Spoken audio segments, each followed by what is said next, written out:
Okay.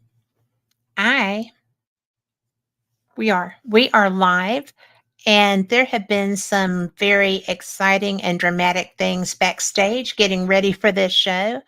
And given the nature of what Trey does, I'm going to blame that on him, even though it's probably user error. But You anyway, sound like my wife. Everything's my fault. well, not everything's your fault. I Yeah, have my own husband for that. So, yeah. There you go. I am so glad that you're here. I'm going to tell people a little about you because you're Hmm. very humble. So, you might not tell them just how wonderful you are. But Trey is the current director of the Oxford Paranormal Society and the Anomalous Studies and Observation Group. He is based very close to me. He's a little farther east. He is a really brilliant researcher, not a bad writer either. His book, um, The Meadow Project Explorations into the South Skinwalker Ranch, if you haven't read it yet, you're going to want to by the time we get off the air tonight, because I'm telling you, some of the experiences that you had there, Trey, blow my mind. And I'm healthy now. I can do a Nice. 10-mile hike with no problem. So I'm ready to go when you are. And to me, and I actually put this in the show announcement because I think it needs to be said, which is finding another area with the level of activity that would even allow it to be compared to Skinwalker is unbelievable to most people. A lot of people, and I've been reading about Skinwalkers since I was in my Right. 20s. Sure. Okay, from various authors, various experiencers, people in the area that have written books. And I had no idea that this was something that was within reachable range for me. I mean, I go to West Virginia, I go to Pennsylvania. I don't have a problem with travel, but I never thought that a location like that would be anywhere that I could get to. And don't get me wrong, Skinwalker has some things that create physical problems. And I know that you have seen some anomalies that made you concerned for your team members. Yeah. Um, but I think it's pretty cool. And also, I want people to know that you're an Eagle Scout, so you don't lie. Oh, I try Oh, not to. as well as you're honorable and you're honest, and you have got so many security credentials through the military alone that your reputation is impeccable. You also are not prone to um, really whimsy. Um, I think that your your degrees are in, well, I know that you're at West Georgia, Hmm. and so with their psychology program, Yes. Yes. the you know you've got every honor society, accreditation through that, um, and you've got to be pretty tough as well as honest and brave because you were trained as um, anti-terrorism as an anti-terrorism officer and worked as one. Yeah. And It's you over were in in Afghanistan. Afghanistan. Right. Yeah. And by the way, thank you so much for your service. People that do what you do, no matter what field of the military they're in, people that go and do that, because we're a voluntary force right now. And thank you. That's so Oh. brave. Oh well. What I tell people is I am an ordinary guy. I really am just as ordinary. If you see me at Waffle House, I'm just an ordinary guy. I've just had some really extraordinary opportunities and have been in the right position to take advantage of them. So But you but thank you. chose to also. Yeah. Well, You chose to take that. I always believed in a life of service. So that's kind of how I've structured my life. I'm happy to say that I am now retired from Department of Defense. So Yay. I tell people DOD and, all the anti-terrorism and intel stuff and all that was my job, my job. Right. This is my vocation, is researching Yes. high strange. It's what I really love to do. And I love sharing my experiences, with the entire world, because I think they're important. I think they're not my experiences to hold tight, like some sort of secret. They're the world's experiences. And Yeah. hopefully at best people will be enlightened, and at least they'll be entertained. Well, your book is both. I was and I was stunned. And you shared some of your evidence with me, Hmm. and I'm still stunned. I I get blown away every time I even ponder it. And I know people around here who are serious Bigfooters as well. And they are in some of our national forests and doing things. And I haven't approached the subject with them because most of them are just, focused there. Yeah. Yeah. And I find it funny that they do believe in a zoological anomaly, but that's all they want to go with. Yeah. It is what it is. It's kind of cool you mentioned that, and I'm just going to give a shout out. I don't know if you're familiar with my good friend Greg Ogles, who did Hmm. the Legend of the Downy Booger. Yeah. So Greg has a new film coming out in January called Cryptid Encounters: Land Between the Lakes. And part of that is he talks about in this film, while they were traditional Sasquatchers, is they were encountering, this plethora, this rich tapestry of extreme high strangeness. So, I extended an invitation for he and his crew to come out to the meadow, and they had some remarkable, activities and experiences out there as we started to delve into the interconnectivity of all of these different phenomena. So, you'll get to see, some of the team in action out at the meadow when that film comes out. It premieres in January. So I'm going to give a shout out to Greg. So you'll actually get to see, some of the stuff, on the big screen. And we just publicly sort of released the famous portal video last Wednesday on Discovery Channel. So it was analyzed, and it passed all those tests. So we're starting to get that out there for people to really ponder and to think about and come up with their own conclusions. Their belief system is their belief system, believe it or not, but it gives them something to think about. Well, and it's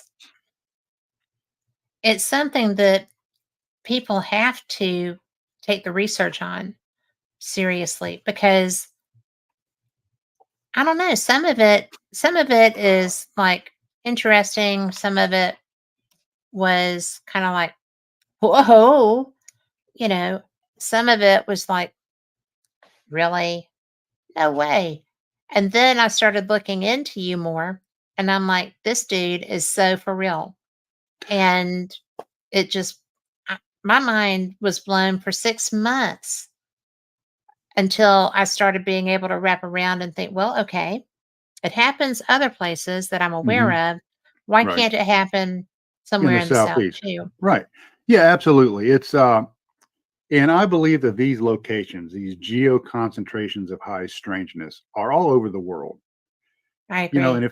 if people, do the diligent research, go to the various data banks, be it UFO, Bigfoot, hauntings, whatever, and they really start doing the research and starting to look at where these things happen geographically, you're going to find these hot spots, and I call them geo concentrations of high strangeness. And that's where you take your big red pin and stick it in the map, and that's where you put on your boots and your pack and you go, and you let the experience happen. And two things that we look at in the anomalous studies and observation group. First of all, the empirical data. Data is king. Yes, it is. So, we try to capture as much data. We carried Geiger counters. We were out in the field last weekend and had some amazing radiation spikes. So, we were really big on trying to capture the data, be it physical data, instrumental data, or video data or audio data.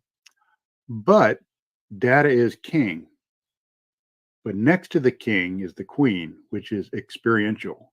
That's the human Yes. beings having their experience. And that experience is so vast and so powerful that it oftentimes eclipses what we capture empirically.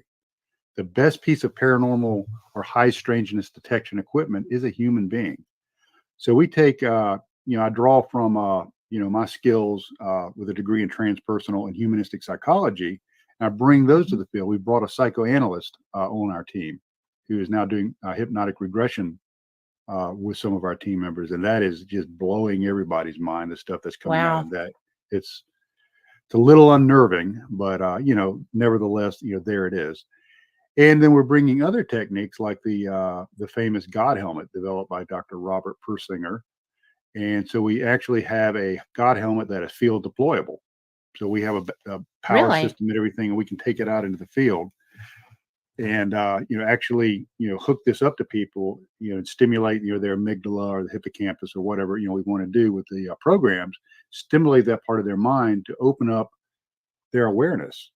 And what we have found is when we take one team member and open up their awareness, it's almost like it opens up a doorway, and other people experience things that did not go through the God helmet session. So there's some metaphysical aspect to this too. So what we do is bring all of these tools in a big toolbox, and we apply it to the situation at hand, and just quite frankly see what shakes out. Well, what do you and not to be too simplistic, okay? But when you say that people are sharing their God helmet experiences Mhm. with team members, are they are they simply a knowing, or do they feel the Mm. physicality of the Yeah, moment? it's like the God helmet. This is subjective, but it seems to prime the pump for high strangeness. And I'll give you just a fantastic example. Okay. The first time we had the psychotherapist and his wife out with us, and we had done some of the team members had done some God helmet sessions then. And this is where it's going to get really weird, but just hang with me. I'll hang in there. like all of this stuff isn't weird. But so we took one of my senior researchers, Mr. Darrell, took these two new members up on top of the ridge, and people have probably heard me talk about the ridge up above the meadow. And while up there, the wife, Christy, said, I'm feeling uncomfortable. You know, I don't, I don't feel safe. I feel like something is slinking around watching us. And she said she got this feeling like Gollum, from Lord of the Rings was, down in Right. the Okay. debris watching us, or watching them rather. So she said, Daryl, is it okay if we go back to the other teams? I'm not comfortable. And he said, absolutely, of course. Our job is not to make anyone feel uncomfortable, and your comfort is important. And if you're having these feelings, those are important. So they made their way back across the ridge uh, to where we were. But while they were walking across the top of the ridge, right below the ridge, where they couldn't see it, was an orb tracking them. And Okay. this was witnessed by somebody else, a very reliable witness. And so we get back, and she tells us about this weird feeling. We're like, it's this place can be a little unnerving at times. And we saw the orb, so something is going on, and we didn't have much activity the rest of the evening. So we went back to camp, and she said she had a dream.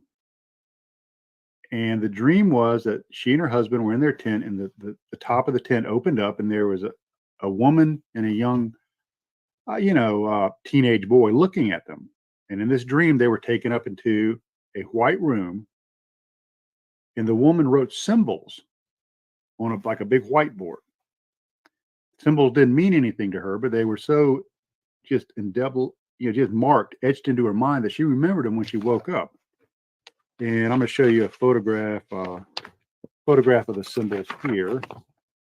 Is if you can see Go up a those, little higher. it's a series of spirals. Oh my goodness.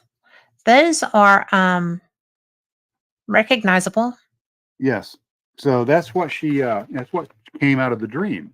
So she and her husband came over to me the next What's morning, her and what's her background? She is or was a special education teacher, and I haven't really asked her much about her, background, but Okay. she was not familiar with the symbolism.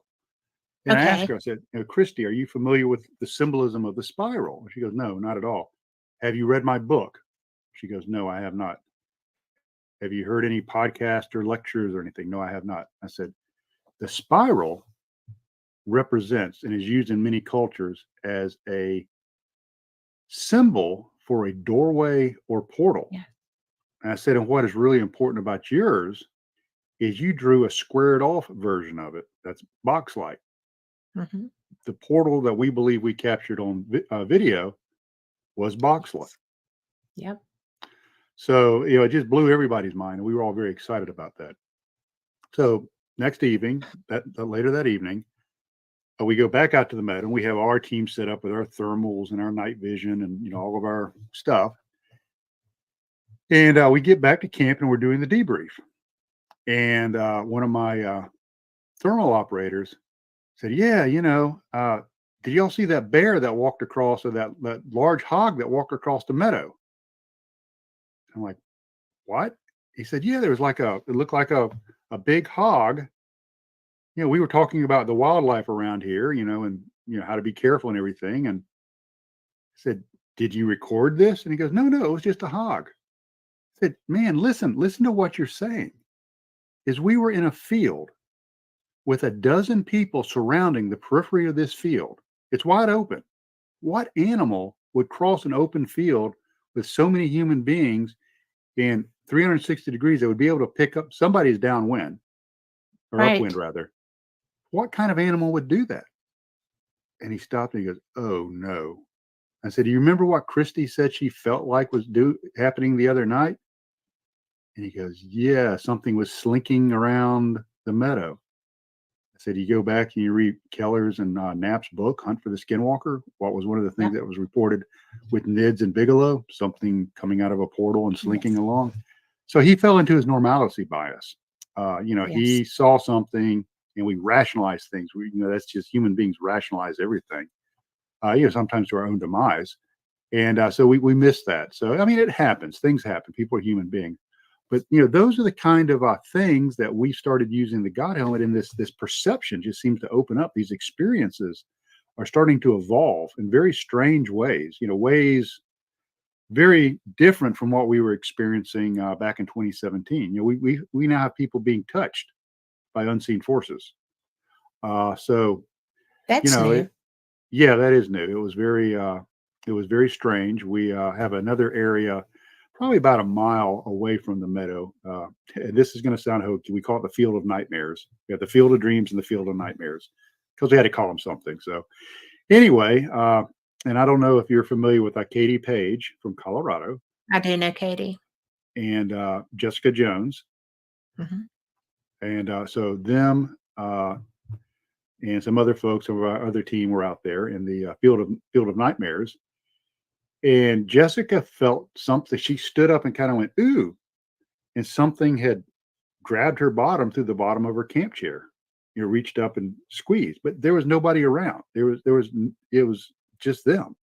And Right. then Katie Page's traveling companion that came down with her felt something reach up on the back of his hoodie and yank it. But once again, there was nobody around him. So the phenomena is changing. It's becoming very personal to people. So that's kind of And exciting forward. And and very forward. forward. Well, and almost like it has a comfort with us maybe now that it Hmm. didn't have before. So Well, it is. and I haven't met Jessica. Katie's very cute. Mhm. Yeah. Maybe it liked them and then was harassing, you know, the Yeah, gentleman. I mean, people are always trying to make everything be so rare. And sometimes yeah, it's just that they want to interact and yeah. Like but I then you told have the other another side. yeah, I told another researcher. I said, don't make it a problem, because he was talking about he captured something. He's a well-known Bigfooter, and he captured something on his trail cam that was like a shaft of light, almost like what we saw in the meadow on our thermal, with the entities. Mhm. And he was kind of freaked out by it. And I said, don't make it a problem if it's not a problem. If it's not Right. hurting you or bothering you, just, I think there are these entities that exist, either outside of our visual, acuity in the infrared or ultraviolet, or they exist just in and out of our dimension, and just let them go about their business, unless they start hurting Yeah. you. They're just other people you see on the street. Just let them cruise on And by if and they're not give them, interested in you, then just yeah, give them a do hat it. tip and say good morning and, go on your way. That's a great point because when you're dealing with anomalies such as this, it's especially, you know, organic animal type experiences. We are trained to, you know, Bigfoot is big and smelly and scary and, not at all like Harry and the Hendersons. Hmm. You must always fear that. Well, I think that you would treat it initially like you would any scary animal that can take your head off your shoulders at a moment. But you should also consider that they've been known to exhibit human tendencies, just like aliens, just like all the other anomalous things. They're not always big, scary, horrid things. Sometimes they just are beings that are sharing space with you for the moment. Yeah, that's right. Like And you said, yeah, that's like your normalcy bias. Human beings have survived as long as we've survived by treating unknown as danger until we discover otherwise. That's how absolutely. Well, that's we why we survive. still are here. Yeah, Right. And so that's hardwired. That's not something you learn as a child. It's hardwired into our DNA. it's primal. It's very primal, it's very reptilian brained. And Yes. so when something happens that's out of the ordinary, we're like, oh, danger, danger, Will Robinson, run away. And so, that's how a lot of people react. And one really cool thing with a lot of members of my team, they're, military, law enforcement, emergency medicine, people that are used to very high stress situations, and they understand how to receive a written order, how to execute a written order, how to request permission to change operational plans. So everybody has this very tight construct on how we operate our investigations, and they can say, "Oh, okay, this is weird. This is a little scary, but we've got a plan and a mission, and I understand what that is, and I can stay on task and focus on that." And that kind of helps keep everybody pointed in the same direction instead of running around. Like, unfortunately, a lot of people, they get their cell phone camera, they buy a FLIR to pop on the bottom of that, and they've got a digital recorder, and all of a sudden, oh, I'm now a paranormal investigator, Which is and never the best way. yeah, and they're just not really prepared mentally for how weird this stuff gets. So it's been a successful successful combination that we've had, and we continue to plan on using it as long as we're around. Well, it's doing a good job so Yeah, far, right? so far. Oh yeah. Katie and I were talking about her visit there, and because I saw her at Contact Oh good. in the desert, 2 years ago. But she is one of the people that I would trust to have my back. I Hmm. mean, she is very. I've interviewed her. We've met face to face, had conversations, and good times and good conversation. I would definitely trust her Hmm. to have my back on something like that. I think that she is professional. Hmm. She has been a MUFON field investigator all the way up to her current position. Right. So, and that's why with your team, when I was hurt and couldn't even consider going out with you, I would never be hesitant anymore to do that because, well, I wasn't hesitant because of you. I was hesitant because I knew my weakness at that time. Hmm. But there's not a person that you have told me about or we've discussed at all, just situationally. Based on their reactions, I wouldn't hesitate. You've got a great group of individuals. As you said, they're all mission ready, they're all mission aware, and they dot the I's and cross the T's. Yeah. And Yeah. And Katie was a valuable asset as a guest investigator, yes. and so she had her own experiences out there. So Mhm. I'll be meeting her at the end of this month in Colorado. So Yeah, she, I always like to have guest investigators, guest researchers come in and experience this stuff for themselves for two reasons. Number one, it's always a good idea to get a new perspective, Mhm. and it's always a good idea to get another set of eyes on the issue because it lends credibility to what we're doing. Where somebody that's totally unrelated to our program can say, "Yeah, I was there. I saw shadow people. I saw orbs. I heard disembodied voices." And so, yeah, she's been out a few times, a couple of times out to the meadow, and her schedule's so busy now, it's hard to get Yeah. our schedules linked back up. But I want to get her back really soon.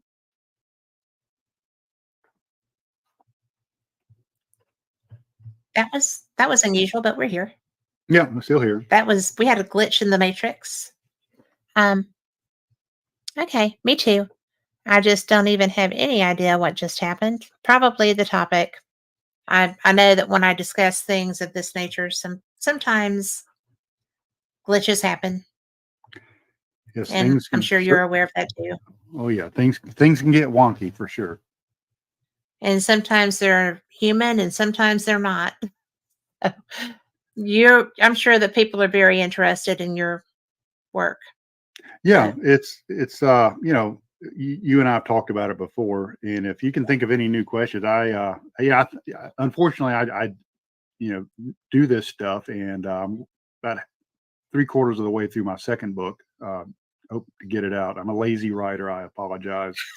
But I am about or three-quarters of the way through my second book. So, uh, there's some new experiences will certainly be in that, and some really cool revelations.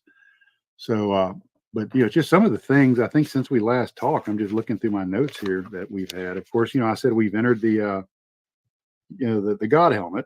So, we're yes. doing that, which is Well, really. I did have a question for you about Mhm. that. I jotted down. You Sure. know, um, is this the first time that you're aware of that people are sharing God helmet experiences? There are some other groups that probably the one that comes to mind is the team that filmed the documentary Hellier. Is Mhm, they did have a God helmet they took out into the field. mhm. And so they had very similar experiences of it. Once you start stimulating, especially the amygdala, is having these experiences. We've had various people that will hook up to this thing. Unfortunately, it's a pretty pricey piece of equipment, and the only time that most of the team gets to see it or use it is when we're out in the field. I use it here at home, every once in a while. But so that's a real force multiplier, in my book, Mhm. and something that our psychoanalyst has brought to the table is guided meditation, and we have had just some absolutely phenomenal guided meditation uh, opportunities while out there, in the vicinity of the meadow back at base camp, where during guided meditation, he'll say, you have a white screen. Think of what's on that screen, what the universe is trying to tell you, and remember it. And it's like a light hypnosis thing. And he brings us back and he says, okay, everybody, what did you experience? And we have people experiencing the same thing, sensing the same thing. Or we have people tuning into things that have happened at the meadow that they don't know about, things that happened, several years ago. That's fascinating. Yeah, I'll give you an example. We did this last Saturday, and we went through the guided meditation, and kind of the same thing is, you're presented with a white billboard, a white wall. What do you need to see will now appear. And one of our guests said that I had an image of a white circle with a black dot in the middle of it. And I just started laughing. He goes, "What's so funny?" I said, "I'm going to tell you something, and you're not going to believe it, but it's in the book. I've lectured on it before, so it's out there. It certainly predates today. Is our dear departed friend, Bob Wilson, who just passed away in March, had an amazing UFO encounter there at base camp, right where we were sitting when we were doing this guided meditation. And the way the UFO presented itself, initially it was a beam of light, and then a white orb came up into the sky. and it moved sideways and stopped. And then a black dot appeared in the middle of the orb, got larger until it completely obliterated it. And he had tuned in to that experience back, I think, in 2016. It never even knew that it had happened. But he was at the That's same place and experienced the same sighting through guided meditation. that's So astounding. just another tool in the toolbox. Your toolbox is getting full. You're Yeah, gonna need a big it's toolbox. hard to lug around sometimes. I know, right? Well, is that the strangest? Um, is that the I don't know how to phrase that. Is that the most interesting shared experience level of high strangeness that you've come across? Because that's Oh, very specific. yeah, it's very specific. Let's see, golly, we've had so many really strange things happen. The thing about the crouching, slinking creature, and then us actually seeing one the next night was very odd. That was Yeah. That's a little it's freaky. it is kind of freaky. And so I've up my game. I now carry a 44 Magnum instead of just a 9mm. No, I'm kidding, but I Well, if you think they're bored, it's not a bad idea. yeah. So So, I mean, I do carry a 44 Magnum now, but yeah, that's it's that synchronicity. That's kind of where it's at now. It seems to be, this phenomena was very physical, mhm. uh, and now it kind of evolved into, when we were doing SD session, maybe a little more interactive, and now it's becoming more. I'm not going to say psychic. That's not the right word, but becoming more organic Consciousness.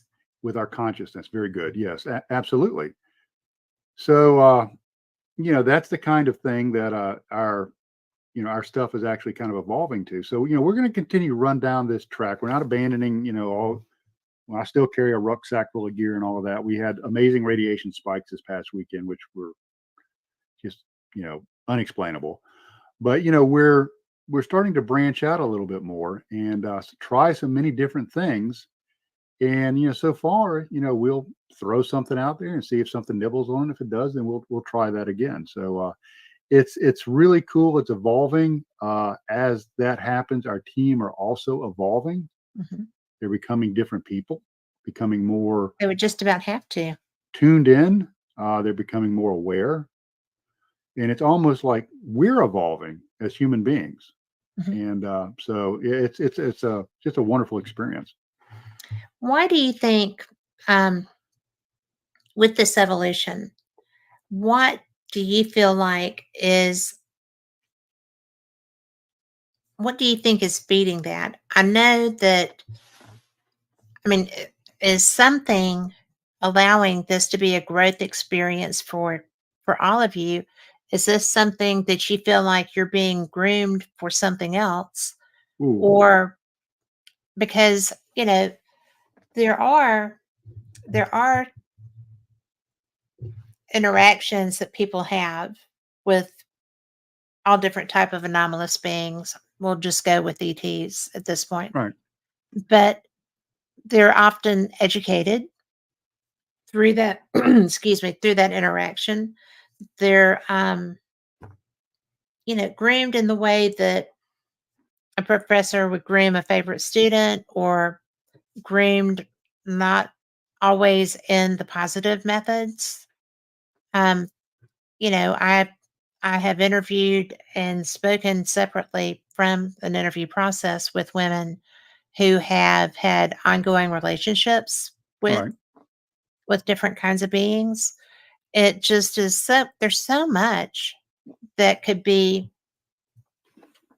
construed from this interaction, but it doesn't sound like anybody, I mean, grabbing someone's butt, that's a juvenile thing, probably somebody that hadn't seen a female butt. I mean, I don't know.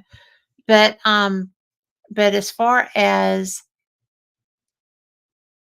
the stalking sounds a little alarming. Yeah, The that's fact that she was that uneasy as a root cause result of it. yeah. and I don't know if that was she was sensing something and it was unusual, and because it was unusual and she was in a very strange Right. environment, it's like, oh, let's get out of here. Uh, oh gosh, I'll tell you this: is our hypnotic regressions that we've done with several team members, Mhm. and I still, they're still undergoing these regressions. I can't really go into depth on what Well, what of what course. Yeah. happened, but their experiences could be interpreted as horrifying or enlightening, depending on what kind of face you put on it. And, I'm not going to say what kind of experiences they No, you are, don't. No, that's but, personal. there's been books written about stuff very similar, if you get what I mean. I do. Uh, and Is that so, happening away from the meadow? yes, Okay. yes. And something else, I think you're talking about things happening away from the meadow, something that happened just probably 30 meters from where I'm sitting right now, 40 meters from my back door of my house. I'm in my cottage now. Is if you read some of the books about the experiences of Bigelow's Nid's team out at Skinwalker Ranch, Mhm. is hitchhikers. Yes. Things following people home, and I've had things happen in the house, that are kind of odd. Things, there one moment, gone the next, reappear the next day, stuff like that. But nothing, malevolent. Uh, and some of the things that you hear about in the books, specifically. And Keller talks about when he went back to Virginia after the NIDS research that his family started seeing large upright canines Mhm. outside of his house in Virginia. And I'm going to pull up something on my phone and just bear with me. I will But bear with you. outside the back of my house, I noticed some tracks. Very, very, very, very close to my back door. Like I said, about 40 yards from my back door. And and what it was is they were gigantic canine tracks. And when I say Like gigantic, I mean huge, like like 6 wolf? inches, bigger than that, like 6 inches, you know. Oh, my word. Yeah, so I'm gonna show you some photographs of That's those. my hand with nails. I Yes. mean, I Yeah, can't wait to see this. yeah.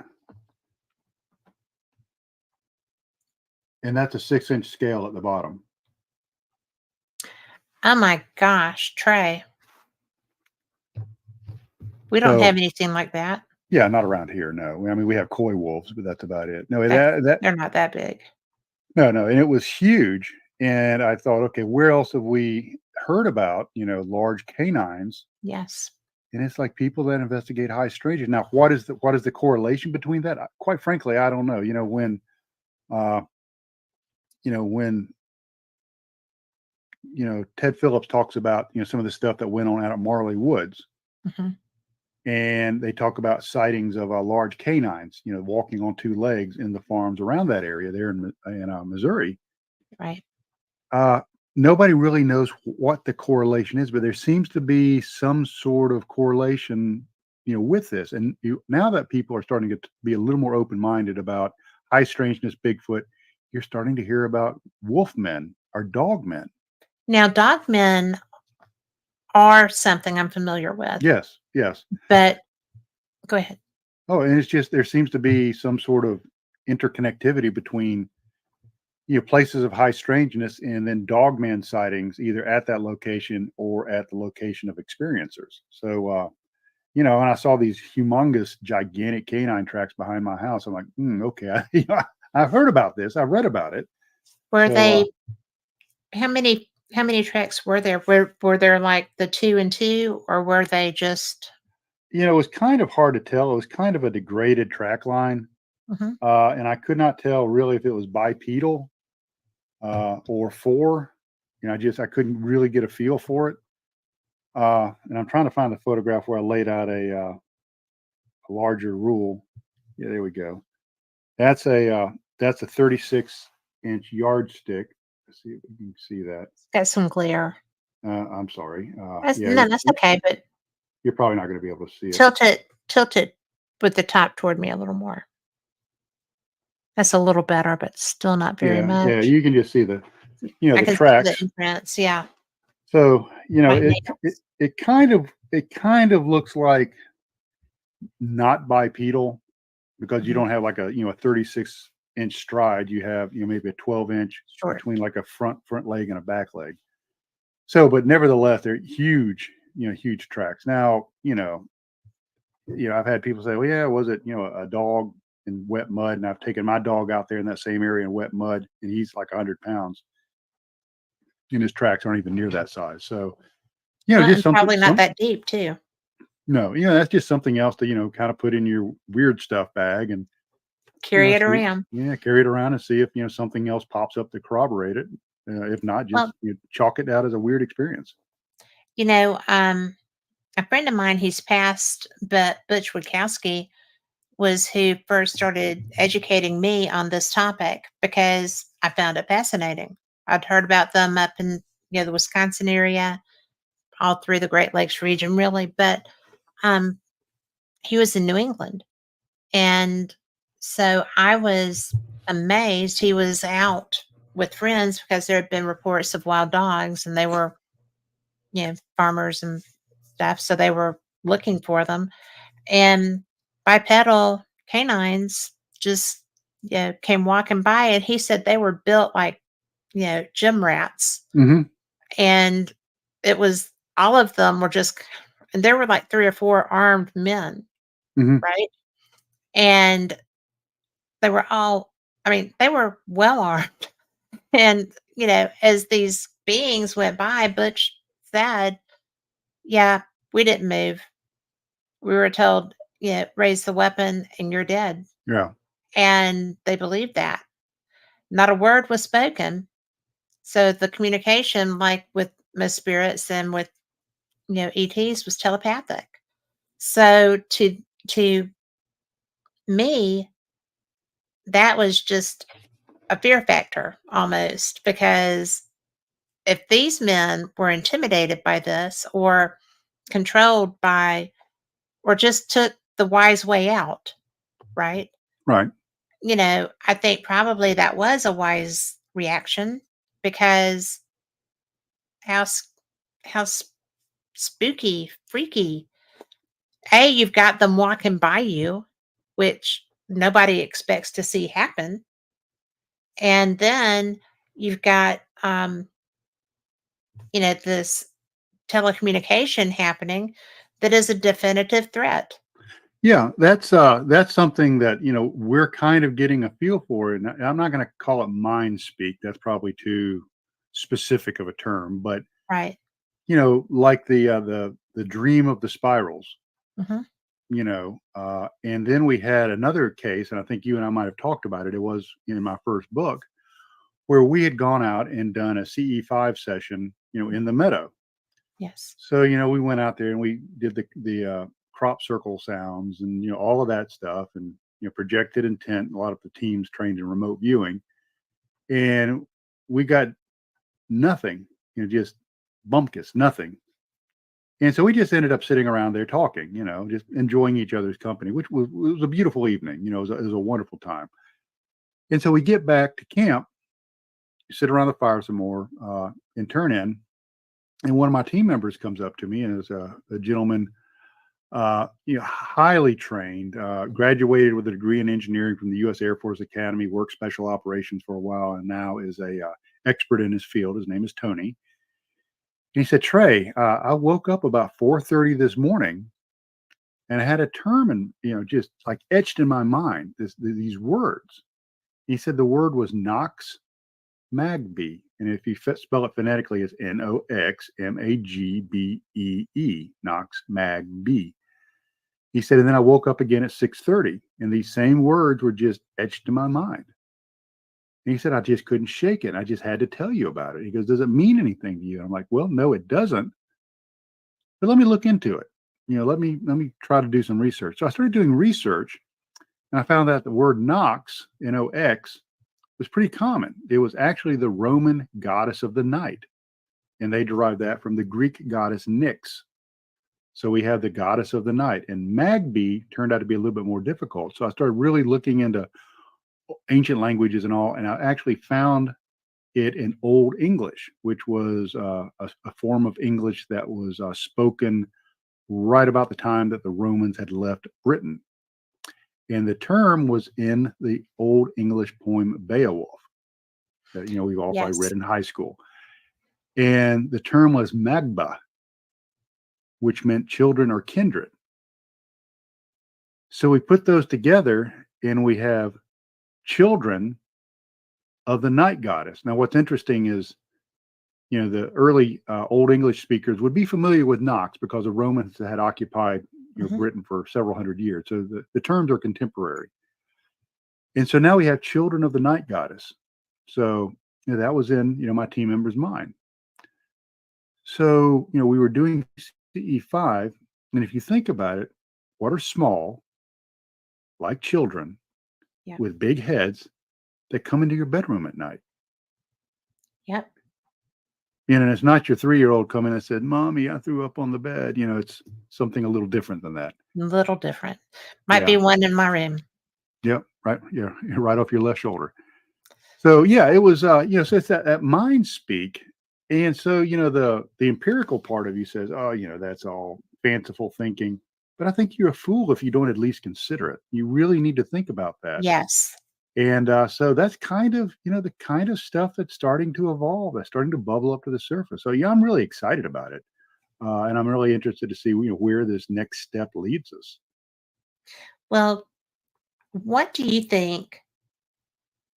What outcome would be the best outcome? I Hmm. mean, Yeah. this research, Skinwalker, I am old, not really too old, but I've been interested in Skinwalker, anomalous topics, UFOs.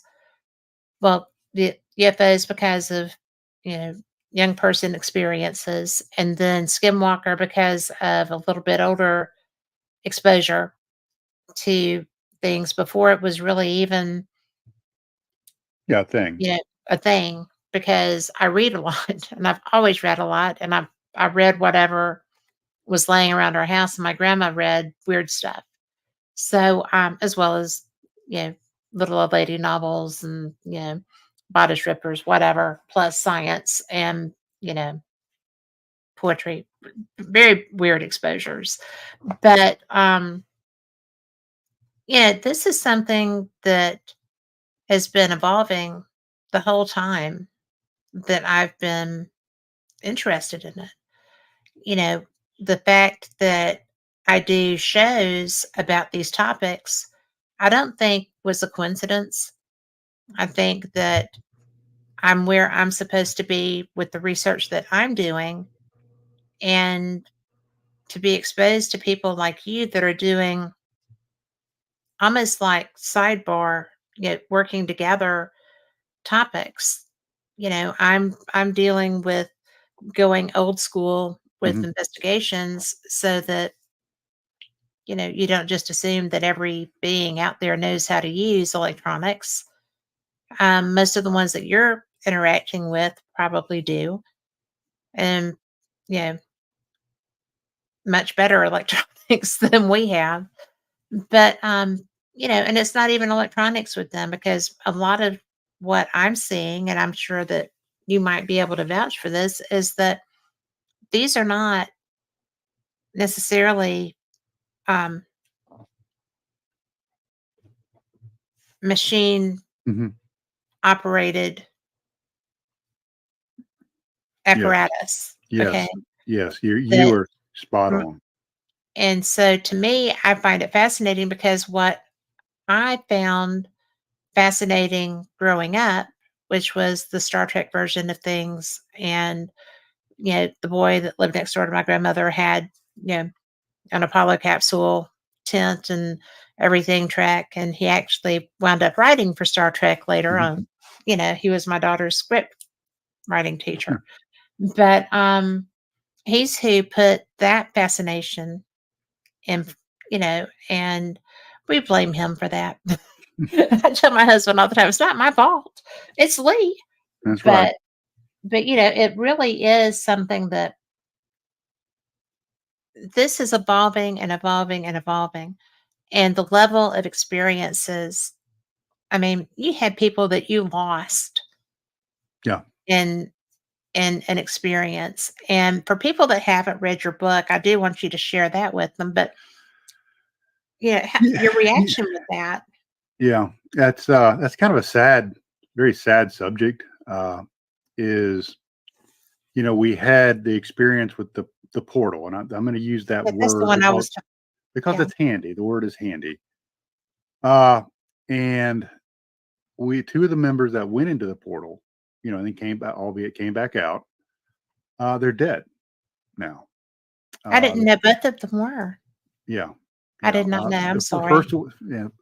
first one was Tim Gillardin, U.S. former U.S. Army Ranger, had dual degrees from Georgia Tech in psychology and physics, worked in the AI field for one of the major automakers. Uh, Died of what we think was a pulmonary embolism. Was just fine and then just died. Mhm. And then Bob Wilson, our departed friend and family member, died in March. He was the second one that went in there. And after that experience, his cancer came back with a vengeance. So, does correlation mean causality? No, but we would be a fool not to consider it. So, You I always always tell, have to consider that. yeah, I have to tell people that, if you look at anecdotal evidence, at, anecdotal tales, you look at the recent declassified Defense Intelligence Agency report on the effects of high strangeness on the human body, Mhm. specifically Air Force pilots in that study. If you look at Dr. Nolan's research on people that have experienced high strangeness and lesions on the brain similar to MS, there's a danger to this. There is. And that you really have to be, and before anybody thinks about, oh, I'm going to go buy a Geiger counter and psionics night vision and go out there and do this myself. That's cool. I highly encourage people to seek their own answers, but it can come at a cost, and people just need to be aware of that. Do your own research. Read about read about some of the experiences and physical effects that have affected people, and you make up your own mind. It's even gotten to the point now that we had some pretty weird radiation spikes this past weekend. And, I'm considering, having the team get dosimeters, that we carry Geiger counters, but actually, monitor the dosage of radiation that we're, being subjected to while we're out there, just so we're safe, and if we get to a dangerous level, we can stop and minimize our contact and exposure. Yes, that's something that I didn't realize when the gentlemen that work on the Skinwalker Ranch show who are there, Yeah. and you know Travis literally was burned, and that was real, Yeah. and that Yeah. really blew his mind. Yes. And yet, you know, they didn't have the meters. Yeah. They, and I bet you there's one in his pocket somewhere when Yeah. he I'm got sure. I'm there. sure they all have dosimeters now. There's another interesting case and poor Eric. I don't know if I hurt his feelings, and if I did, I apologize, Eric Bard. Is we were talking in Vernal, and he said, "Oh yeah, well, an episode, blah blah blah." And I'm like, Eric, I'm sorry, I don't have time to watch the show. I'm just so busy. I don't I'm watch it. researching it myself. Yes. And but we were talking about radiation spikes, Yeah. and one of the things in one of the first seasons is they had a radiation spike of about, I think it was about 0.03 microsieverts per hour, and it jumped up to 0.13, and they showed it, and I'm pointing at the TV and I said, ha, I got you guys beat. It's actually written about in my book, that Yeah. predates all this. So, Yeah. these radiation spikes are an indicator. What do they mean specifically? I don't know. We scratched our heads. We had spikes from zero point zero 0.06 microsieverts per hour to 0.20 microsieverts per hour while we were setting up an experiment out in the meadow this past weekend. We were all scratching our heads. We could not figure out what it was. So, it's just one of those things. We're just going to continue to investigate and try to crack the egg, on these mysteries and see what's inside. Well, I have a question about that. Mhm. They've I I know a lot of the people that work out there, Mhm. And, and I haven't talked to anybody in some time, but do you feel like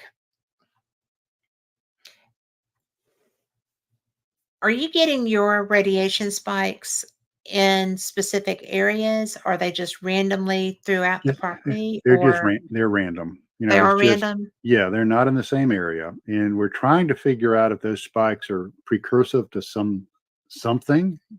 So far we haven't. They're just so sporadic and they're so random. But we did do an experiment. This was I'd have to look at my notes. This was back in February of 2023, so it wasn't that long ago. And we had taken some dowsing rods out there. We hold with the L-shaped rods, and they Mhm. cross and all that. So we're doing some question and answering, and it appears that when we'd ask a question, yes and no, Mm. that we were getting some responses. And I had my Geiger counter sitting on the ground, and one of the questions asked, this is a piece of equipment. It measures radiation. Can you make this piece of equipment read 0.13? That's a very specific number, and it did 0.13 microsieverts per hour. So, and I have a photograph of the Geiger counter reading 0.13 microsieverts per hour. So, what does that mean? Is it sentient? Can it do parlor tricks for us? Does it want to communicate? Uh, are we influencing the environment somehow? That in ways we're not aware of? Does this particular geographical area enhance our abilities? And we're creating the phenomena because of something magical. I use that term loosely, but something very special about that environment. I don't know. And I'll tell people, I get to ask this question, what do I think is going on? Not only do I not know the answers, I don't even know what the questions are. We're just trying to experience it in the here and now and try to make some sense of it. Well, I think that you're doing a pretty good job because you have been working on this. Oh my goodness. You had already gotten into your book before I heard about you. Yeah. Yeah. And so, and I follow you, pretty carefully. And so, I think that there's always the possibility that we are affecting our environment. I And do that, not feel like we would be able to change a radiation shield, radiation force. Um, that would be, but you know what? The human brain, it's so powerful. We don't even tap into a third of it. yeah. And you go back to some of the experiments, psi experiments like with Uri Geller and others. And, there are people that can physically affect their surroundings, the environment with, mind power or whatever. So, as part of this evolutionary process that we're going through as we continue this research, I have to wonder, are our abilities becoming manifest? Are we starting to be able to do things and influence our environment, albeit in very small ways, where we weren't able to before? Is the change not the environmental change, but is rather inside of us? And that's why we're starting to look at some of the psi stuff. Some of the hypnosis, the Mhm. meditation, the God helmet stuff, and we're trying to put that intelligently into the mix to see if it somehow changes things. And it seems right now cautiously like there it might bear some fruit. Well, what made you decide to use the God helmet in this environment? Well, Because it's very specific. yes, it is. And I've been familiar with Dr. Persinger's work for several years. And I come from a university that kind of has that Right. focus. And what really drew me to that is Dr. Persinger uh, talking about how they could generate religious type experiences using electromagnetic stimulation of the left and right amygdala and hippocampus. Mhm. And I thought that was very interesting. And he actually, I think he termed it neurotheology, which was the study of how the brain creates religious experiences. So you go back and you start reading, UFO lore, all the way back, back into the 50s, 40s. Is some people, when they encounter the others, they have a religious experience, a euphoric experience. It changes the way they look at the world. Many people that have had encounters say, I look at things differently now. They showed me things. They showed me things about myself. Then you fast forward and you look at some of the work like with Dr. Alpert, who was later known as Ram Dass, Dr. Leary, and some of their studies with psychedelics and opening up the mind and the experience. So I thought, wouldn't it be cool to take this piece of equipment that we can control and manage the application of the stimuli, i.e., electromagnetic fields on the brain, and put it into one of these areas of high strangeness and see what happens. See if people have visions, which is really weird because some people have visions while doing the God helmet, some people don't. Some people have feelings. I had a well known guest researcher who felt a presence. Like he said, who was standing next to me during this whole session? Like, dude, nobody was standing next to you. You were in a pop-up tent by yourself. There wasn't a person within 20 meters of you. And, see if we can prime that pump, if we can make people more receptive. And in making them more receptive, can they communicate? Can they perceive? Can they receive? And can they bring back with them maybe additional insights? That would be the coolest. Yeah. I mean, genuinely, because then we would have answers to the questions that bother us so, right? Like, Yeah. where are you from? What do you anticipate happening here? Right. What are you looking for with this interaction? Right. And that's really interesting because a lot of people, in the community, and you've heard this yourself, is think that we're on the verge, on the cusp, and I'm not going to say a great awakening, that's too strong of a term, but of an epiphany as a species as it relates to, and I'm not even going to call them extraterrestrials. I think they're paradimensional. I think they're extra I agree dimensional, with that. and I believe that, with it, all I have is I think it's not, Zeke and Bubba, and Zeta Reticuli getting in their intergalactic Cadillac and driving over here and giving us a wave as they go by. I think it's interdimensional. It's more of a kind of a John Keel way of looking at things as they pop in and out of our existence. So I think they've always been with us, and maybe now they're willing to make their presence a little bit more known. And maybe that presence will be made known to certain select individuals that are ready to receive whatever message they wish to convey. Well, it's kind of like priming a pump, isn't it? Yeah, yeah, I mean, you get people with good reputations, intelligent people, people that understand how to communicate well, and like yourself, like your team, like Katie. Oh, Who? please, whatever. But I mean, you read a book about this topic that I could get through with no problem. Okay. Yeah, You did a good job. So, and it's a good book. Go buy the book. It's fantastic.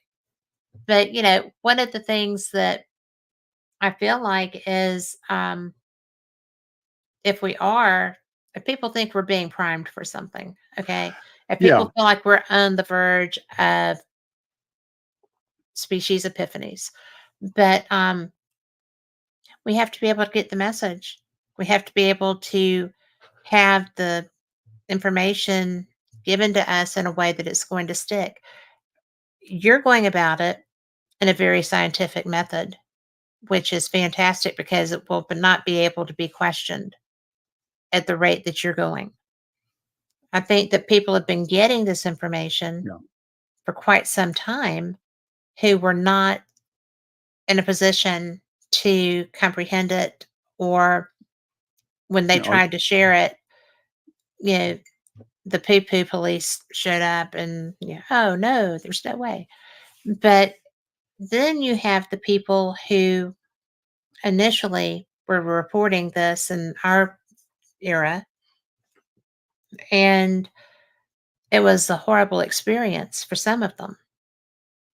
And, my my mind goes to Barney Hill, who had such a traumatic Yeah. response that even when he was doing his regression, it was horrible all over again.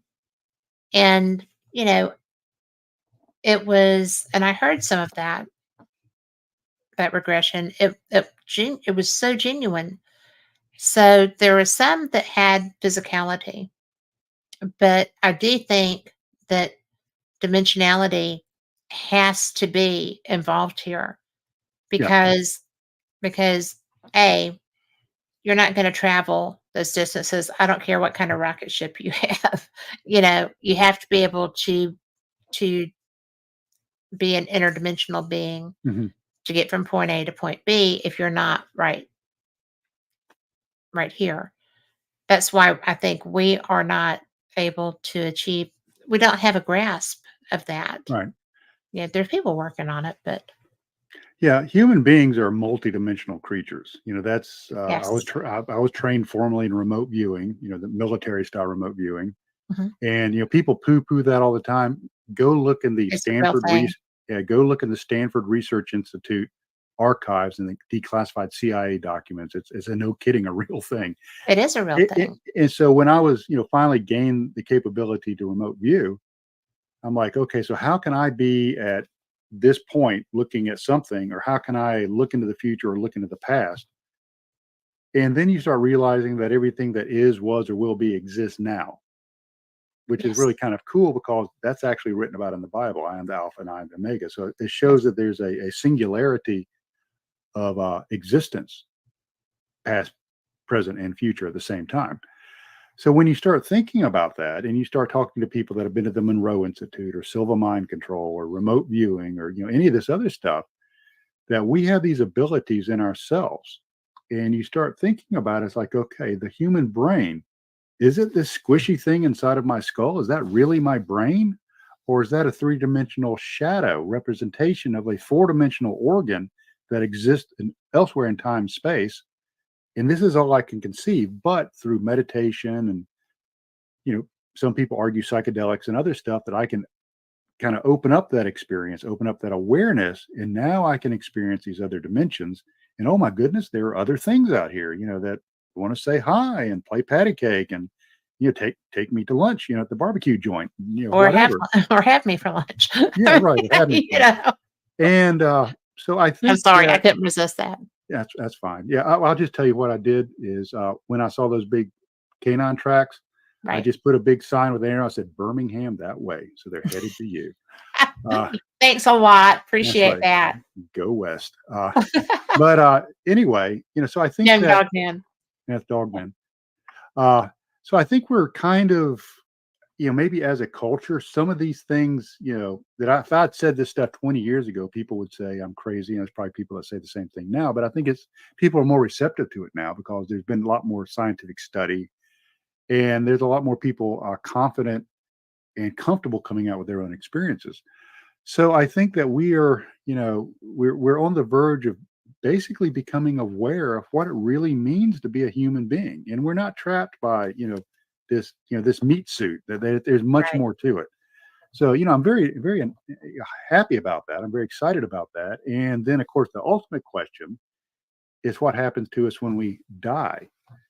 And I honestly believe, not only my belief system, but I think just the stuff that I've studied that is we don't go anywhere. We just open up into another dimensional awareness, and we just rock on and have the time of our lives, and we're not bound by all of this. I would agree with that. And I don't really know why I'm so convinced of that. I mean, I haven't died.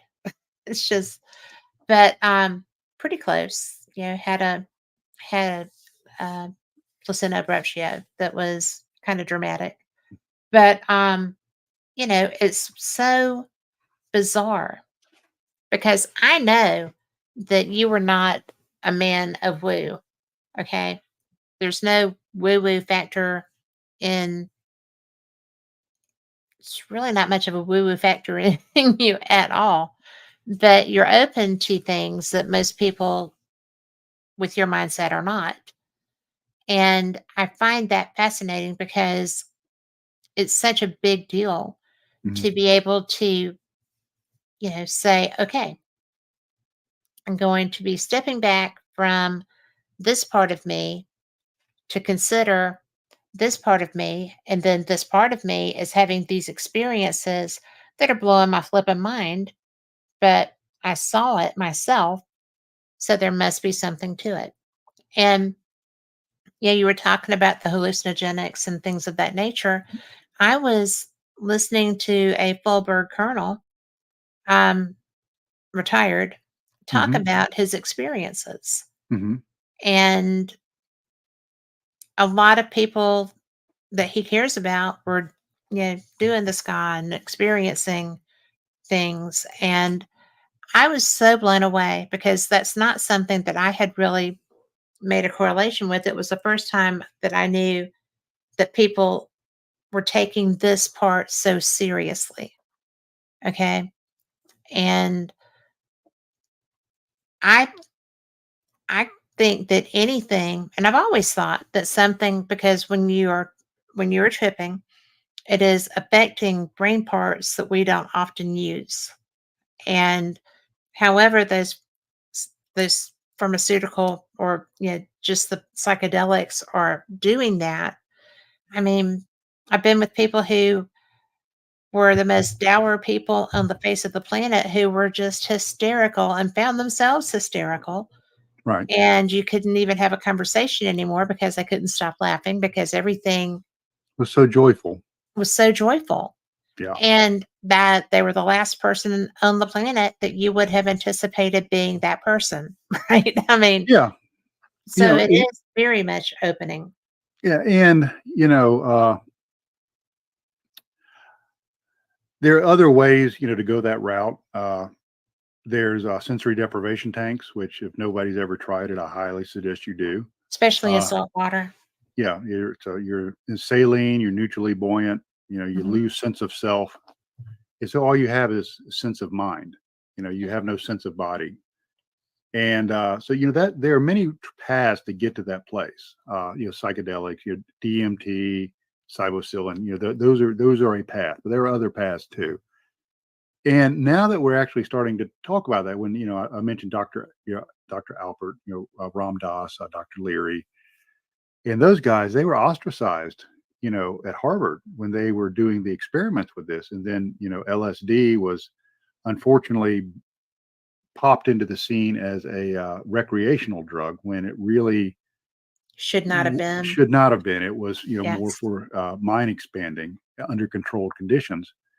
And now that many medical professionals and scientists are starting to look back at that and say, we have people that had uncontrollable OCD. We give them a controlled dose of psilocybin, and now they had an epiphany that crap just doesn't matter anymore in the big scheme of things, and they're much happier and calmer and much more caring people. Veterans that have had horrible experiences, and are suffering from PTSD, are given microdoses of LSD, and that they come out different people. Because it rewires, like you said, it rewires the brain, Yeah. and it kind of gives us a roadmap of where we actually are in the universe, and we're actually kind of in a cooler place than we realize. But we're so trapped in the here and now, and unfortunately, oftentimes dragging the past behind us, that we fail to Yes. realize that. Well, and it would be nice if we could just pop some in the water for the next couple of months Yeah, and just have everybody just, do their own little trip, come back and be, normal society again. yeah, But they're not.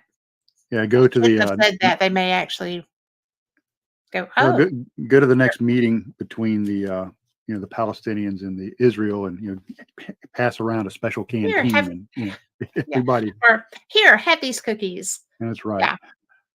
So I But think it's now that we're kind of more open to that, I think some of these other aspects, some of these other considerations are more accessible, to your common people.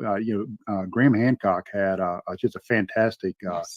series on DMT called the God Molecule. I'm trying to remember what it was called, but fantastic series.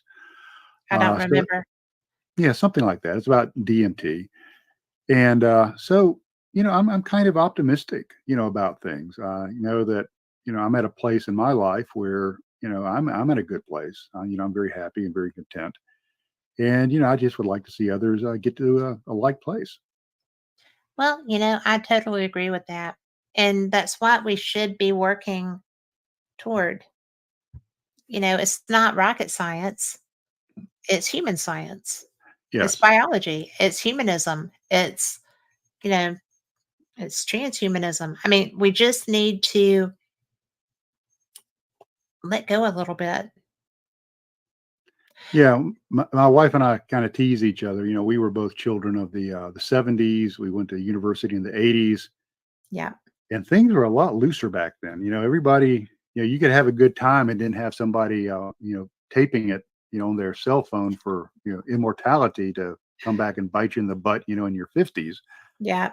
So people just need to Thank kind of. God for that. Yeah, no, I know. I was a I'm just I was, saying, yeah, I was a not that there's fraternity. anything anybody should be, looking for, because Yeah, it was all before online, and that's it's right. gonna I was stay a all before I online. was a fraternity guy in the '80s, but yet I was still able to keep a top secret clearance. So, just thank God nothing, was permanent or Well, recorded.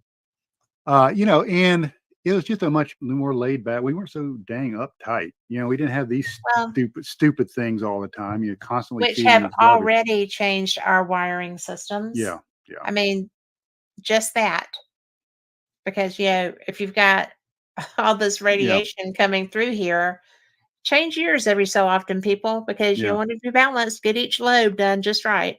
Certainly It's don't sleep. crazy. Yeah, don't sleep with it next to your pillow. Don't do that. But yeah, so maybe here in the next, hopefully in my lifetime, that we'll see that that societal epiphany, and and we can move on to the next phase of what we're supposed to be, what God wants us to be, if Yeah. you believe in that kind of stuff.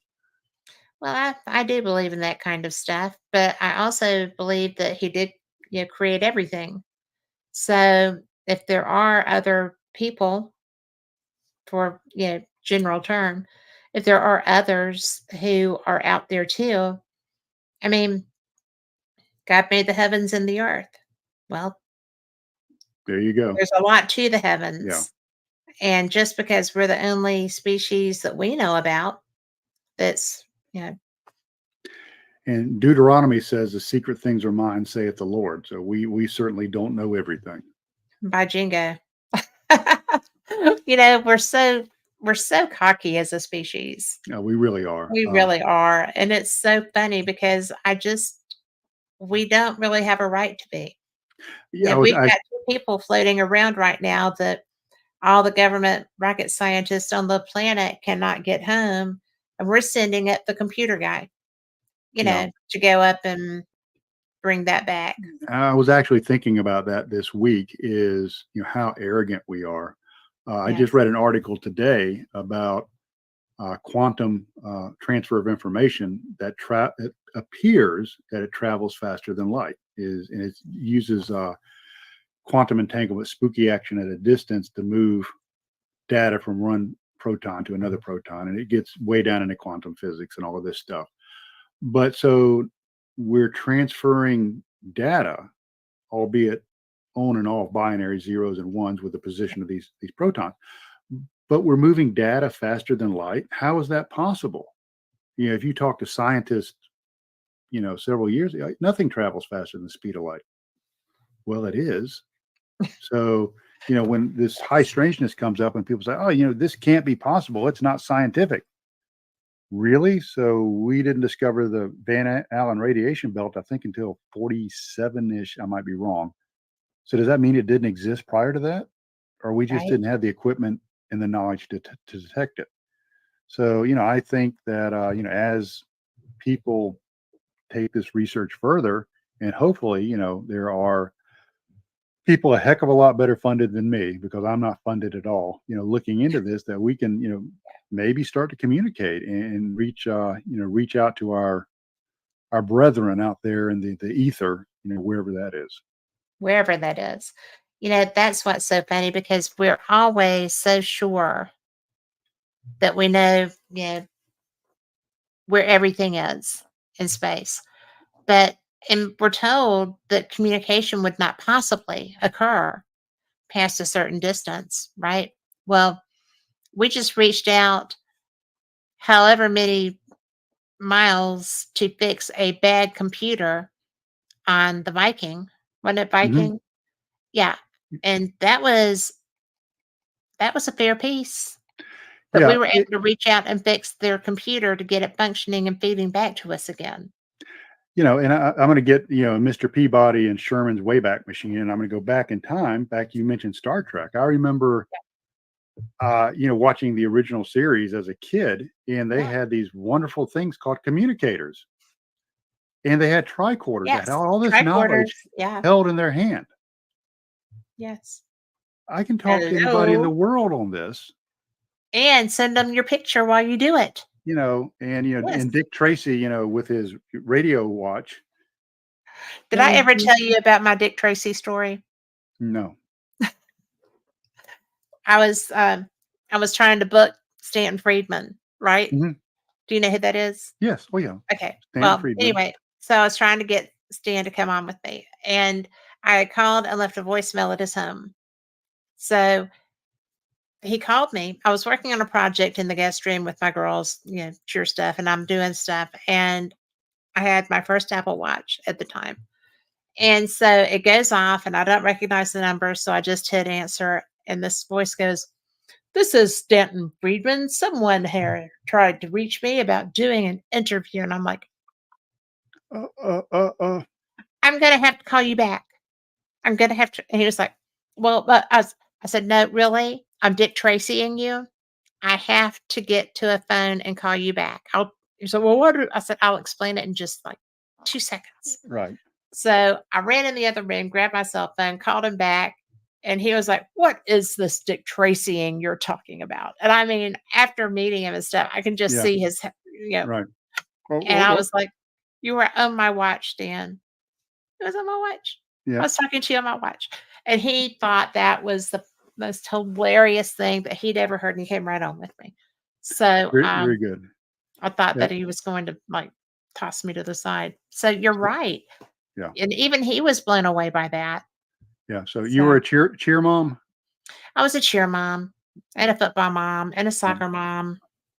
And now I'm a football, baseball, and soccer beba. There you So go. that's what I was doing today was a command performance with my grands because, I had not seen them in forever. Yeah. I was a And cheer dad, from oh my 5 years gosh. old all the way up to college when she cheered at college. So, So did you make the noisemakers with the milk jugs and pennies and all the fun uh, things? no, she would just, she didn't do that. She did have, of course, the megaphone, Yeah, and she was an all-star cheerleader. And then in high right. school, so, it's just a fascinating thing as a dad to watch. And, bless her heart, she didn't understand football. So, the other team would have the ball, and she's like, "Move that ball." I was like, "No, no, no, no, you don't want them to move the ball." How could Yeah, you raise a young woman in Alabama and her not know yeah, football? it's There funny. is something wrong with that, Trey. It was funny, and then she cheered for Jacksonville State, and it's like, okay, just do whatever your the squad captain says, you know. Anyway, so That's she's so now a funny. nurse at Children's, so they Oh, good grow up. for her. Yeah. They do grow up. Mine's an educator, Mm. and the other one went to New York to live on in the Big Apple, and she decided that the South was better, so she lives in Charleston. Yeah, yeah, And my son is still here too. So, yeah. but Both. it's funny though because they're the ones that are experiencing all this stuff in real time, and they Yeah. don't seem phased at all. No, no, it's not, and it's funny you should mention that. You remember when the Go Fast and Gimbal and Tic Tac videos came out, Yes. Yes. and the Department of Defense finally said these are real videos taken Yes. from F-18 Hornet fighters by trained, accredited naval aviators. These are Yes. 100% real. And so, when that hit the thing, I'm thinking, okay, so now you have these naval aviators most likely have advanced degrees in aeronautical engineering. Yes, These men and women are brilliant. they are Uh, brilliant. they put them inside of one of the most sophisticated data collection platforms there is, an F-18 Hornet, with all Yep, radar and infrared and pretty much anything you can think of. And they're trained observers. They know how flying things work, yep, and they're scratching their heads. And now it's out there for the whole world to see. And I thought this is like yes. this. This is the biggest story of my lifetime. And everybody was like, when does the Masked Singer come on? I And I'm like, know, well, right? you know, so it's like, I don't know if it doesn't register with people on how important this is, or they're apathetic, or they're so used to like watching X Files and stuff like that as kids Ancient that they're, Aliens, yeah, Ancient X-Files. I Aliens, mean, and and Star they're like, Trek has oh, been here since we were children, yes, okay? So and they've grown up on the more advanced, I mean, yeah, lasers and, boop, boop, and stuff. I mean, they've grown up seeing this stuff their whole lives. So I think what you didn't mention and what still blows me away today is the fact that um, Kevin Day, lost the radar operator hmm on the in that carrier group, but there were a fleet. That was not just a couple of you know little tic tacs flying around there. There was a fleet, yeah. and when I don't know if you've gone to a scientific coalition on UAP studies yet conference. I have not. I'm actually a member of SCU, and every time it comes up, I've got something going on. And they're like, "It's right here in Huntsville. Just drive up here." Well, And I just can't seem to find to fit it in my schedule. I didn't get to go this year because of my schedule, but I'm going to tell you that you need to go Yeah. Oh yeah. because that is some of the best information. And for everyone listening, it is Scientific Coalition on UAP Studies. They're on Facebook, they're on Twitter, they're based out of Huntsville. They are nothing but rocket scientists. And to be a full member, you have to be a PhD at least once. And, but you can go and learn about Yeah. what's actually happening now. And it's brilliant. The founders are brilliant. You've hmm heard most of them on the show. I haven't had Peter on yet, but Oh, okay. I've got to finish that book he wrote because, big book. But it's a great organization. They do a conference each year.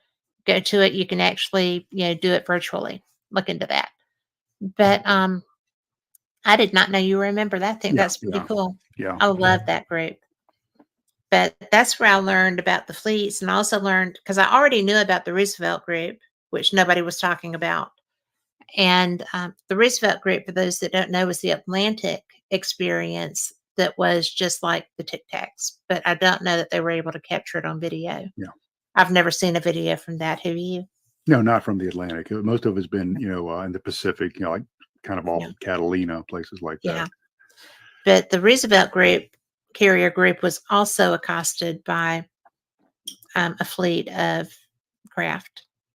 And one of the things that they keep talking about is air safety, because when they're doing air maneuvers, the pilots are concerned that if somebody screws up, well, there you have at least one, you know, craft damaged, if nothing worse. Yeah. And, but it's a real possibility. And that is what is getting the attention.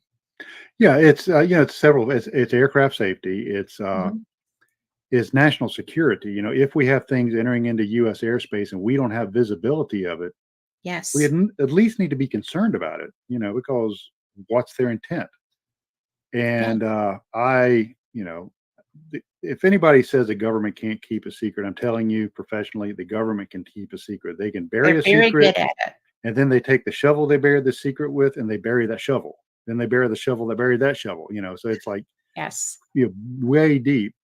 So I think that, and I'm the one government intel guy that I never worked on UAPs. I had nothing to. I'm not Nick Pope. I'm none of those guys. I had nothing to do with that stuff. Yeah. But I do know that they can keep a secret, and the They're very government good is at it. extremely pragmatic, about stuff. So, if they're concerned about something and they're willing to put the money into looking at it, and if you really study Robert Bigelow's experiences with Skinwalker Ranch, and you understand how special projects work, if you read the book Skinwalkers in the Pentagon, you, Yes. you can see how that a special access program was set up. The contract was let to Bigelow Aerospace. They Yes. set up the National Institute for Discovery Science, and the DIA funded that research for whatever reason. And so when Robert Bigelow is being interviewed, and people say, "Hey, what did NIDS discover out of the ranch?" And he says, "I can't tell you." He really can't tell you. Number one, it's not his information. The government bought that information, Yeah. and he was read into a program, and under penalty of law, he can't discuss it. So, I've always wondered, when will that stuff be declassified? Because it has to be amazing stuff, and that's something that I really, I want to put out to the community, especially in people that are studying and researching areas of high strangeness. Let's talk. Let's all Yes. communicate, because if there's an area of high strangeness, I talk to people. I was talking to somebody yesterday, in the community that's pretty well known. Is if something is working at your site, or you have an indicator or a phenomena, Yes. tell me about it, because I might be experiencing it too, or I might have tried what you're trying, and either it does work or it doesn't work. And we can really, through a collaboration, come up with a really solid set of protocols for predicting, detecting, and capturing, this phenomena for everybody to study. Might be a big deal. Yeah. I wonder why that is because I have found, you know, just straight paranormal, ghost hunters, paranormal investigators, whatever you want to call yourselves. They they do not necessarily share their methodologies when they're new, and yet we all know the Estes method, the Estes method. We all Yeah. know that now. We all know, which kind of cameras seem to work Right. better, in which environment, right? People in the paranormal field share information. People in official positions within varying areas of high strangeness, either like with Skinwalker, for the majority of the time, it has been under government control. Right.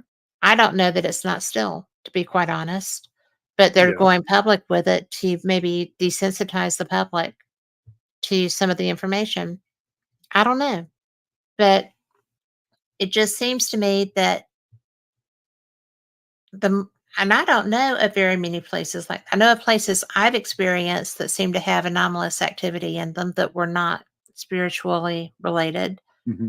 and they just made me go, "There's something very strange here." I don't know what it is, but um, I'll talk to you about some of those. Yeah, you might know some of them, but Yeah. it just seems to be so closely held. I don't hear about places. I know of a bunch of haunted locations that Right. people always want you to go and investigate somewhere they've been to see if you get the same experience. I don't hear about that happening with what you do. Uh, you know, there's several reasons for it. I think is people are very particular about their locations, and I get that because I don't disclose Well, my you protect locations. yours. Yeah. If you talk to my mind just Tom Fierro, with Marley Woods, he's kind of careful about who he shares stuff with, because if people find out about the exact location of Marley Woods, and there are people that know the exact location of Marley Woods, it'll be inundated. And not Yes. all researchers are ethical, professional, and competent researchers. And I'll True. give you a story. This is a Bigfoot story. Is Anybody that's watched the Bigfoot shows remembers on Finding Bigfoot when the place that came out was in the Uwharrie National Forest, in the Mhm. Carolinas, and the place they specifically mentioned was a campground called Yates Place. Excuse me. And so I went up to Uwharrie with some researchers from that area, well-known researchers, and we had come in Friday night, and Yates Place wasn't very crowded. It was just a few of us, and we set up all our tents and stuff. And I woke up on Saturday, and the place was absolutely full and just packed with people. So we go out that evening, and all you're hearing are wood knocks and howls. And it's like, okay, so how many of those are legitimate, Mhm. and how many of those are other people howling and doing wood knocks? And Team A hears a wood knock done by Team B, and they don't know of each other's existence. Yes. So now they're communicating, and it's a farce. Yeah. It's wasted time. So Yes. so people, that have, the knowledge of these locations are very particular about it. Now there are some areas that are private that you can get an invitation to. Mount Wilson is one of them. You can go out there if the owner of the land and all of that, and do stuff. Uh, and unfortunately, there's another aspect to it, is the monetizing of it. Right. You know, and the sad truth of it is we don't get paid a lot of money to do this stuff. You know, I I have not made a lot of money off my books. I make even less on my appearances. And so when I, buy a $4,000 thermal, that's out of my pocket. Yeah. So people are looking at ways to monetize further research, and unfortunately, unfortunate byproduct of that is a certain degree of secrecy and reluctance to share, something that might, monetize their experiences, or funding might pop into their world. I know I was working on a potential show one time, and the producer said, "What equipment do you need?" And this show never came to fruition. But I thought, that's awfully enticing. That's, and you would have to sign an exclusivity contract. So unfortunately, being self-funded, that's kind of the world we live in. So I don't think it's anything malicious. I think people are just being practical Well, that and try, makes sense. yeah, and trying to do the best they can. Well, one thing that I do really think, and I know that you're having people who have a background who are experienced researchers who, I mean, it's a badge of honor to have been to the meadow. It really is, because that shows the Yeah, level of trust that you have yeah, in those individuals. And I think that by having people like the ones that I know who have been there, it's just it's smart, because I don't know a single person among my peer group who has been there that was not blown away yeah, by the activity that happens there. yeah. Yeah, it's And it's it's funny you mentioned that, because right here at a file cabinet, just off my left hand, is I have a file of NDAs, and some of the names on those NDAs people would recognize, because I'm I'm like, sure I they am not would. telling you where this is until Yeah. you sign this. And that was one of the things that was a deal breaker with Discovery. It's like, production company, you're going to sign this NDA before I give you the latitude and longitude, so you can do your analysis of some of my data. Yeah. So it's a way of protecting it. It's not being mean. It's just a way Well, of that's continuing not the. being mean, Yeah, it's being because practical, I think. you do. And, another thing is that it's your credibility on the line because of your time of research there and what you've brought out and what you've made public.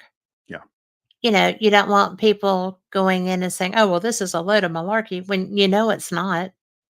But to get ratings, people do a lot of things. yeah, and I have kind of open invitations to some pretty well known people, Ryan Skinner, James Keenan, yourself, that can come down to the meadow when they find the time, because I think these experiences are very special, and I want other people to experience them, Mhm. and get a taste of the magic. because that does two things. That broadens their mind, that broadens their experience as human beings, and it also puts another set of eyes on the situation that helps me. Yeah. Another perspective. That quite frankly, I've got a lot invested in this project, so I'm not always the most objective person. So I can have somebody come in that doesn't have the emotional, monetary, and operational ties to this, that can look at things from a different perspective and keep me on an even keel. Well, I think my perspective would probably make some of your researchers go, I don't know. "Really?" We So get out there sometimes. well, but I am a researcher. I am a Yeah, true researcher. I am not somebody that, if I'm having an experience, then I'm going to let other people know yeah, that's happening so that tools can be deployed. utilized. Because if Right. you're just trying to keep it to yourself, then you miss an opportunity to perhaps document something very special. And Yeah, by the same token, I'm not going to say something's happening if it's not because of the same reason. You it's know, kind of funny you mentioned that, because we'll run into that. We'll be sitting there and there'll be these disembodied voices and shadow people.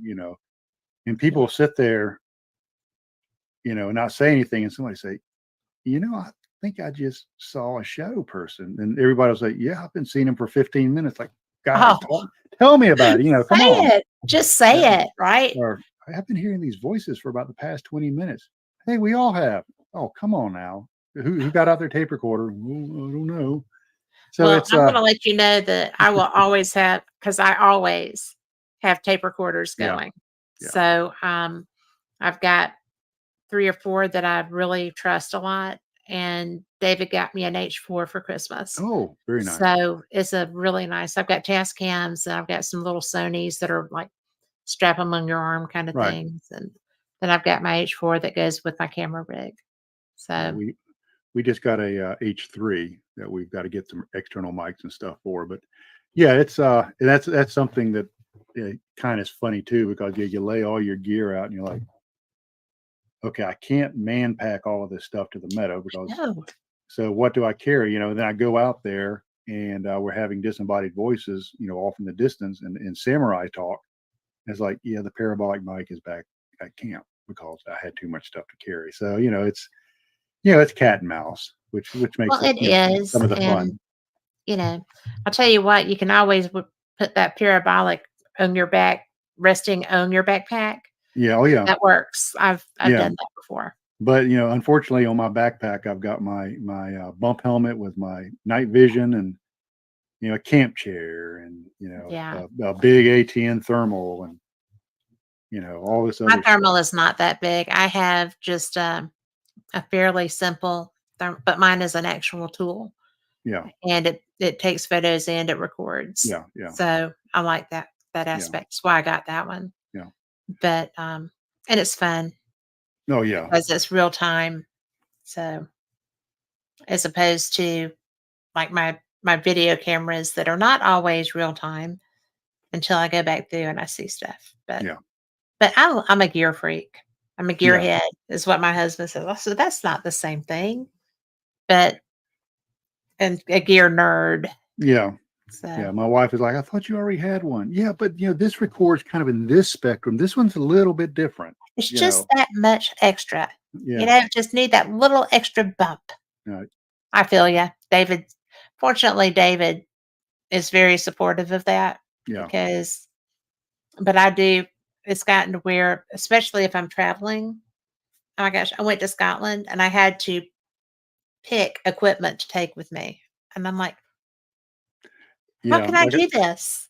You Like I know, said, I'm meeting Katie in Colorado into this month, and I'm like, "Oh, how am I? What do I need to take? What phenomena might we everything. encounter?" Like, I don't trust American Airlines with my luggage, so I didn't want to risk that. Gotta be the carry-on. Yeah. Yeah, so that's probably what I'll end up doing. And of course, TSA is going to look at the X-ray of it and say, sir. They're very understanding, let me just tell you, because my carry-on had all my equipment, my backpack had more equipment, and I had, like, a week's worth of clothes in my carry-on with all my equipment, but I travel light, so, clothes-wise, And then my check bag was the rest of the clothes that, you know, because I was Yeah. there for almost a month. I had to have Oh, stuff. And but I wasn't going without my equipment. yeah. That was it was so funny. I'm just It like, is nice though that some of the equipment is getting a little handier. Like I the know, right? Psionics camera is just so handy, and you can use it for daytime, night Yeah, vision. Versus all the other crap we used to carry. I Night know, right? specific night vision cameras and regular. So it's a little bit better. It And I is. still carry a digital SLR and some of this other stuff. And of Yeah, I course, do that experiment because packs I design. I have to lug those out too. yeah. Well, I tell you what, you just want me to come as a pack mule, don't you? Yeah. Any help? Hey, if I had a pack mule, I'd be all over it. I know, Poor right? poor creature. No, and I've got some unfortunately medical issues now that are limiting what I can carry and deal with, and I'm like, oh, Yeah. I've got to get this stuff fixed because it's really limiting my ability to go out in the field. So Well, it's the cost of getting older, I suppose. but beats the alternative. Yes, it does. It does. I'll take that getting older. Well, I we're so lucky though, because I would never have thought that I would be able to say to you, Trey, I'm physically ready to do this now. I really worked to get there. And when I was in Scotland, there were days that it was 10 miles of hiking and Right. walking and some on cobblestones, some on sidewalks, and then in the woods and stuff. And I got to where I could do that. And I was just like, well, look at there. I am gonna Look, make a phone call. look at this girl go. Yeah. Yeah, I So still want to get out with Paul Sinclair, and James yes. and Steve Mira, and do some Yes. of the stuff out there. So that was an amazing experience. We just got back from Egypt and Jordan, Oh my and gosh. What was yeah, that so like? Oh, oh, it's I wish you had it, told me that. oh, it's fantastic. It was amazing, and as sad as this sounds with the current Arab-Israeli conflict, between Iran and the Hezbollah, Hamas, and Israel, a lot of people were scared Yes. off. So, we went to some of these places and we went Oh to my Petra, gosh. had it to ourselves. You did not. Yeah, we were Oh my walking, gosh. That's yeah, my dream. yeah, we were walking through the Sikh, and it's Yes. like, there's nobody here. Oh my word. Timing is everything. It is. It That is. is so cool for you. Well, now we're gonna have to do a show about that. Yeah. So, because that would be fun to talk about. Yeah. It was an amazing experience. What was which because we started a couple of minutes late, we've got a couple of minutes. What was your favorite part?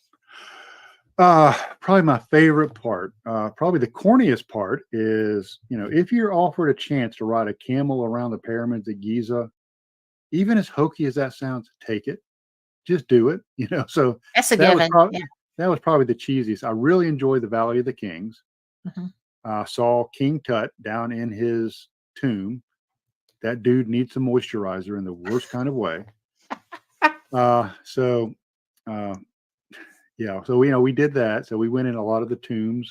We went to Abu Simbel, which is right on the Egyptian border with Sudan.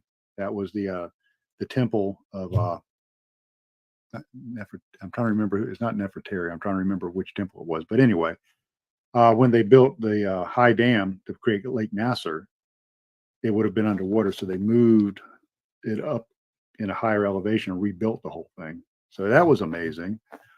Uh, just fantastic. We went to some of the famous, the temples at Karnak, Dindera, Oh my all the gosh. ones you always read about. So we did a lot of that. The temples at Philae, which are actually on an island in the middle of the Nile. Ate a lot of Middle Eastern food, which I love. And then, of course, we flew to Amman, Jordan, and went to Mount Nebo, where Moses supposedly first Yeah. saw the Promised Land. So and then went to the Dead Sea.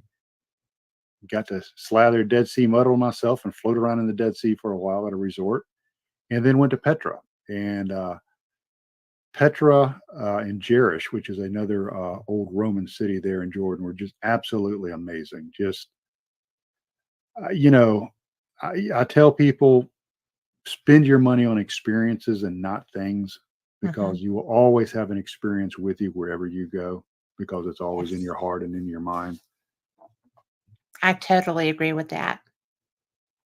And I'm so glad that my husband doesn't have any interest in leaving the US, and I'm I do. I love it.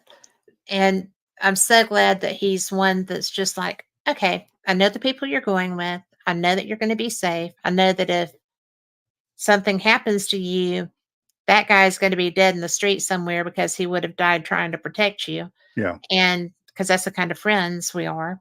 And so, so it's okay for me to go with certain people. Right. And I'm such a fortunate human because I do get to do that now.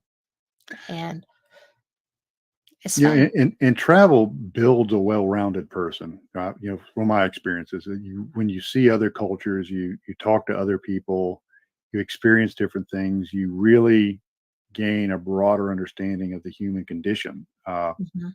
For example, the Jordanians were some of the sweetest people I've ever met in my life. Just so nice, so gracious. Yes. Very happy we were there. Loved us being there, and we're the absolute epitome of hospitality. Uh, so it's neat to see other people how they live, and what I found is mostly people are people just trying to get by day to day. Yes. I agree with that. And I have Jordanian friends. Hmm. So I'm glad that you just confirmed that they're not anomalies Oh no, no, they're just because they're just some of the nicest people I know just too. so gracious, so gracious. We had an opportunity to eat with a Jordanian family, spend some time there in Petra with them, and he was the father was a retired engineer, and his wife was a homemaker, but she had some other kind of side projects, and one daughter was a doctor, and the other one was still in university.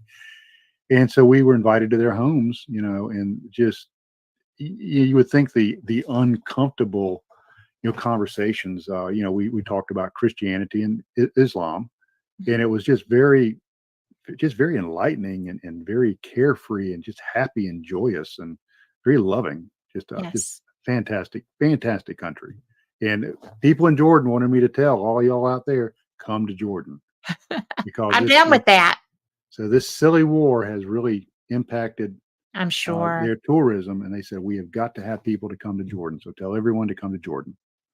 Well, Nice, you know clean, what? safe country. Well, with a great king. Oh yeah. Oh, King And Abdullah. Yeah. yes, who lost his son in a very ridiculous way, Yeah. which, you know, but he was such a brave young man and would have been a great king himself. Yeah. Yeah, King Abdullah has done so much for that country, and like I Yes. said, I felt very safe there, Oh, sure. very clean. Just Egypt, is a little different. Cairo's a different kind of vibe than Amman, but yeah, great place, great place. Yes.